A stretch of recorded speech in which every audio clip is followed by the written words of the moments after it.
Michael ने आज ही बेंगलोर के अमृत अपार्टमेंट में एक फ्लैट खरीदा था।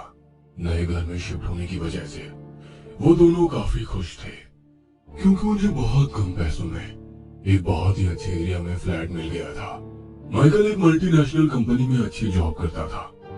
जैस्मीन बहुत ही अच्छे घर से थी और उसके पिता ने अपनी सारी जायदाद उसके नाम पर कर दी थी, इसलिए वो किसी भी जॉब की सरदर्दी अपने सर नहीं लेना चाहती थी। उसे घर पर रहकर बुक्स रीड करने का और घर की साज सजावट करने का बहुत शौक था। शाम का वक्त था। जैस्मिन ड्राइंग रूम में बैठी एक बुक पढ़ रही थी कि तभी उसे धीरे से किसी के हंसने की आवाज सुनाई दी, लेकिन उसने उस आवाज पर ज्यादा ध्यान नहीं दिया और वो फिर से उस किताब को पढ़ने लगी। उसने आगे की कहानी पढ़ने के लिए जैसे ही किताब के पन्ने को पलटा तो उस पर एक हाथ का निशान था जो खून से बना हुआ था। उस निशान को देखकर वो बुरी तरह से डर गई और उस पन्ने को छोड़कर अगला पन्ना पलटने लगी।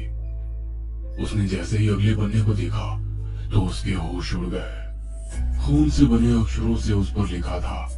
जैस्मिन ने घबराते हुए उसे पढ़ा, मैं तुम्हारे पास हूँ, मुझे ढूंढो। ये सब देखकर जैस्मिन के रोंगटे खड़े हो गए और उसने डर के मारे उस किताब को खुद से दूर फेंक दिया कि तभी उसे फिर से किसी के हंसने की आवाज सुनाई दी। वो बुरी तरह डर चुकी थी। उसे अपने कानों के पास एक ठंडी हवा महसूस होने लगी। वो हिम्मत करके पीछे मुड़ी तो वहां कोई नहीं था। उसने चैन की सांस ली और आराम करने के लिए अपने कमरे में चली गई। उसने जैसे ही सोने के लिए अपनी आंखें बंद की तो उसे फिर से किसी के हंसने का एहसास होने लगा। नहीं, ये बस मेरा वहम है और कुछ नहीं। ऐसा कहकर वो खुद को समझाने लगी कि तभी वो हंसने की आवाज एक बच्चे के रोने में बदल गई। जैस्मिन का मन अब बहुत बेचैन हो गया और उसने हिम्मत करके अपनी आंखें खोली। सामने का मंजर देखकर उसकी रूह कांप गई। एक 8-10 साल की बच्ची बुरी तरह घायल थी। उसके कपड़े बुरी तरह खून से सने थे। उसकी एक आंख बाहर को निकली हुई थी, जिसमें से लगातार खून रिसकर बह रहा था।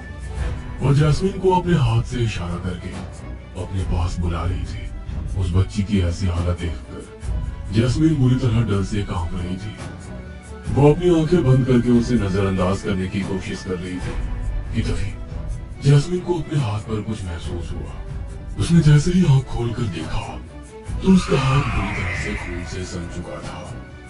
वो बच्ची उसके सामने खड़ी होकर बहुत ही अजीब तरीके से मुस्कुरा रही थी। डर के मारे जैस्मिन के शरीर से लगातार पसीना बह रहा था। वो बुरी तरह सहमी हुई थी कि तभी उसकी पीठ पर जोर जोर से नोक लगी और वो बच्ची उसके सामने से अचानक कहीं गायब हो गई। उसने गेट खोलकर देखा तो माइकल सामने था। उसके सर पर पट्टी बंधी थी और उसके हाथ में फ्रैक्चर हो गया था। वो बिना कुछ बोले घर के अंदर आया और दीवार पर लगे जीसस क्राइस्ट के क्रॉस के सामने सर झुकाकर कुछ प्रार्थना करने लगा। ये क्या हुआ? इतनी चोट कैसे लग गई तुम्हें? कुछ नहीं, बस एक बच्ची को बचाते हुए गाड़ी से थोड़ी टक्कर हो गई। बच्ची? माइकल के मुंह से उस बच्ची की बात सुनकर जैस्मिन और ज्यादा डर गई और उसके दिमाग में वही बच्ची घूमने लगी। वो जब भी घर में अकेली होती तो उसे वही बच्ची नजर आती। एक रोज वो कुछ सामान लेने के लिए घर से निकली। वो अपार्टमेंट में 9th फ्लोर पर रहती थी। वो जैसे ही लिफ्ट में चढ़ी वैसे ही अचानक लिफ्ट का दरवाजा बंद हो गया और लाइट्स बार बार बंद चालू होने लगी और उसे फिर से वही हंसी की आवाज सुनाई देने लगी। उसने जैसे ही लिफ्ट के शीशे में ध्यान से देखा तो वही बच्ची एक टक उसे घूर रही थी, लेकिन इस बार वो अकेली नहीं थी। उसके साथ एक औरत भी थी। वो दोनों लगातार जैस्मिन की ओर घूर कर देख रहे थे। वो उसकी ओर अपना हाथ बढ़ा रहे थे, जैसे वो उससे मदद की गुहार कर रहे हो। जैस्मिन कुछ भी समझ नहीं पा रही थी कि उसके साथ आखिर ये सब क्या हो रहा है। आखिर क्यों ये बच्ची बार बार उसे नजर आ रही है। जैस्मिन का डर के मारे बुरा हाल हो गया। उसने जैसे ही पीछे मुड़कर देखा तो वहां कोई नहीं था कि तभी अचानक किसी ने उसकी कलाई को कसकर पकड़ लिया। उसने हिम्मत करके पीछे मुड़कर देखा तो वही बच्ची उसका हाथ पकड़े हुए थी। जैस्मिन डर के मारे थर थर कांपने लगी और लिफ्ट के अंदर ही बेहोश होकर गिर पड़ी। कुछ देर बाद जब लिफ्ट खुली तो वॉचमैन ने जैस्मिन को वहां से बाहर निकाला जैस्मीन ने जब अपनी आंखें खोली तो वो अपने घर पर थी। उसकी आंखों के सामने अभी भी वही मंजर चल रहा था। वो प्रार्थना करके अपने मन को शांत करना चाहती थी। और जैसे ही होली क्रॉस की तरफ बढ़ने लगी कि तभी दीवार पर लगा होली क्रॉस अचानक उल्टा हो गया और दीवार से टूटकर नीचे गिर पड़ा।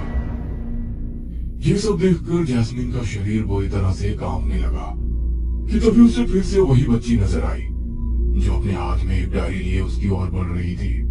जैस्मीन पहले से ही बहुत डर चुकी थी, लेकिन इस बार उसे उस बच्ची की आंखों में एक दर्द दिख रहा था। वो उस बच्ची की आंखों में उस दर्द को देखकर बहुत भावुक हो गई और उसने उसके हाथ से उस डायरी को ले लिया। जैस्मीन ने जैसे ही उस डायरी के पहले पन्ने को खोला तो वो बच्ची वहां से गायब हो गई। जैस्मीन अपने कमरे में बैठकर उस डायरी को पढ़ने लगी। मेरा नाम ईवा है। आज मैं बहुत ही दुख के साथ इस डायरी को लिख रही हूँ। मैं जानती हूँ कि मैं और मेरी बच्ची इस दुनिया में ज्यादा दिन के मेहमान नहीं है। मेरा पति एक इंसान नहीं बल्कि इंसान के भेष में एक शैतान है। ये मेरी दूसरी शादी है। मेरे पहले पति की मौत एक रोड एक्सीडेंट में हो गई थी, जिसके बाद उनके एक दोस्त ने हमेशा मेरी और मेरी बच्ची की देखभाल की और एक समय आया जब उसने मेरी बच्ची को अपनाते हुए मुझसे शादी कर ली। मेरे पति एक बहुत बड़े बिजनेसमैन थे और उनके जाने के बाद उनकी सारी प्रॉपर्टी मेरी बेटी स्टेफनी की थी। मेरी बेटी ही उनकी इकलौती वारिस थी। हमारी शादी होने के बाद मेरे दूसरे पति ने मेरी बेटी को लीगली अडॉप्ट किया। पहले तो मुझे ये बात समझ नहीं आई, लेकिन धीरे धीरे मुझे उसके सब इरादे अच्छे से समझ आने लगे। वो मुझे और मेरी बेटी को इस दुनिया से खत्म करके हमारी सारी प्रॉपर्टी हासिल करना चाहता था, लेकिन जब तक मैं ये समझ पाती तब तक बहुत देर हो चुकी थी। उसने पहले ही हमें मारने की सारी प्लानिंग कर ली थी। उसने खुद का एक्सीडेंट प्लान किया था और उसी दौरान मुझे और मेरी बेटी को किडनैप कराया। मैंने किसी तरह खुद को और अपनी बच्ची को हमारे हाथ पैरों पर बंधी रस्सियों से आजाद करवाया। हम खूब चीखे, खूब चिल्लाए, लेकिन किसी तक हमारी आवाज पहुंच ही नहीं पाई। वहाँ सब कुछ सुनसान था। बस कुछ ही फैमिलीज थी जो तब तक वहाँ रहती थी, लेकिन उन तक भी हम अपनी आवाज नहीं पहुंचा पाए। शायद आज इस दुनिया में हमारा आखिरी दिन है। मैं चाहती हूँ कि एक दिन ये डायरी किसी को मिले और वो हमारे साथ हुए इस अन्याय का हमें इंसाफ दिला सके। शायद इस दुनिया में एक तुम ही हो जो हमारी मदद कर सकती हो, क्योंकि तुम मेरे पति को बहुत अच्छे से जानती हो। डायरी में लिखी इस आखिरी लाइन को पढ़कर जैस्मीन अचानक असमंजस में पड़ गई। लेकिन जैसे ही उसने डायरी के पेज को पलटकर देखा तो उसके पैरों के नीचे से जमीन खिसक गई। उसके अगले पन्ने पर ईवा की फैमिली फोटो थी, जिसमें वो, उसकी बेटी स्टेफनी और उसका पति था। वो कोई और नहीं बल्कि उसका पति माइकल ही था। और ये वही घर था जहाँ ईवा और उसकी बच्ची को किडनैप करके रखा गया था और कई दिनों तक भूखे प्यासे रहने के कारण उन दोनों की मौत हो गई थी। ईवा और उसकी बेटी की मौत का इल्जाम उस पर नहीं लगा, क्योंकि धीरे धीरे करके माइकल ने ये बात हर जगह फैला दी कि ईवा के बॉयफ्रेंड ने उसका एक्सीडेंट करवाया और ईवा अपनी बेटी को लेकर उसके साथ भाग गई। ईवा के पिता भी अब इस दुनिया में नहीं थे जो उसे इंसाफ दिला पाते। जैस्मीन अब सब कुछ समझ चुकी थी। उसने उस तस्वीर से आगे बढ़ते हुए उस डायरी के अगले पन्ने को पलटा। उसका अगला शिकार तुम हो, बचा लो खुद को। इतना पढ़ते ही जैस्मीन को पीछे से किसी के कदमों की आहट सुनाई दी। उसने जैसे ही पीछे मुड़कर देखा तो उसका पति उसके पीछे हाथ में गन लिए खड़ा था। उसे देखकर जैस्मीन के होश उड़ गए। वो वहां से भागने की कोशिश करने लगी, लेकिन माइकल ने पूरी ताकत से उसके हाथ को पकड़ लिया। कि तभी कुछ ऐसा हुआ जिसका माइकल को अंदाजा भी नहीं था।